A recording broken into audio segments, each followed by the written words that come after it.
À Genève, chez Aston Martin, regardez, une surprise de taille nous attend. La One 77 dans sa version presque définitive, qui enfin se dévoile.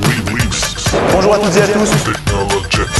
Aston Martin a osé greffer le V12 de la DBS sur la petite V8 Vantage. On va la faire. Regardez. 510 chevaux sous le capot de la Vantage, et oui, Genève, c'est aussi le salon du politiquement incorrect, une sorte de grosse aspirine anti-crise pour faire oublier les lendemains de subprimes les plus difficiles.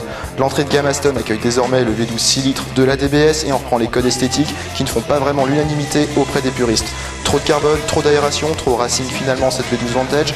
Le gros bloc 6 litres est rentré au chausse-bottes sous le capot, faisant au passage grimper le poids d'une centaine de kilos, ce qui permet tout de même d'annoncer un 0 à 100 en 4 secondes 2 et une vitesse maxi de 305 km/h. Mais la star chez Aston, c'est surtout la One 77. La Starlet à 1,5 million d'euros, c'est entièrement dénudé, en chair et en os, ou plutôt tout en carbone et en alu.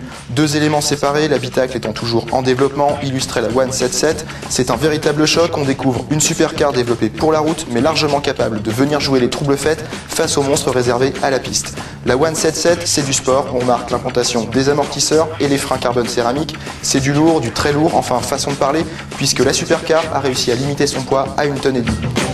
Encore une fois, Aston a retenu l'architecture transaxle, c'est-à-dire un moteur en position centrale avant et une boîte de vitesse située dos au pilote. Pour les lignes extérieures, elle passerait presque pour une caricature Aston Martin, la chute de rein typique et la calandre démesurée sont bien présentes et pointent parfaitement l'ADN de la marque, c'est-à-dire le raffinement dans la brutalité. Et question brutalité, on devrait être largement servi. Le V12 de la DBS a été porté à 7 litres 3, de quoi développer 700 chevaux et abattre le 0 à 100 en 3 secondes 5. Justement, en parlant de la DBS, elle se prépare déjà au retour des beaux jours en perdant son toit et peut désormais se décliner en cabriolet volante. Rien ne change, même pas les performances, malgré une prise de poids inévitable. Une surprise de taille dans tous les sens du terme chez Lagonda qui annonce la résurrection de la marque, propriété d'Aston Martin.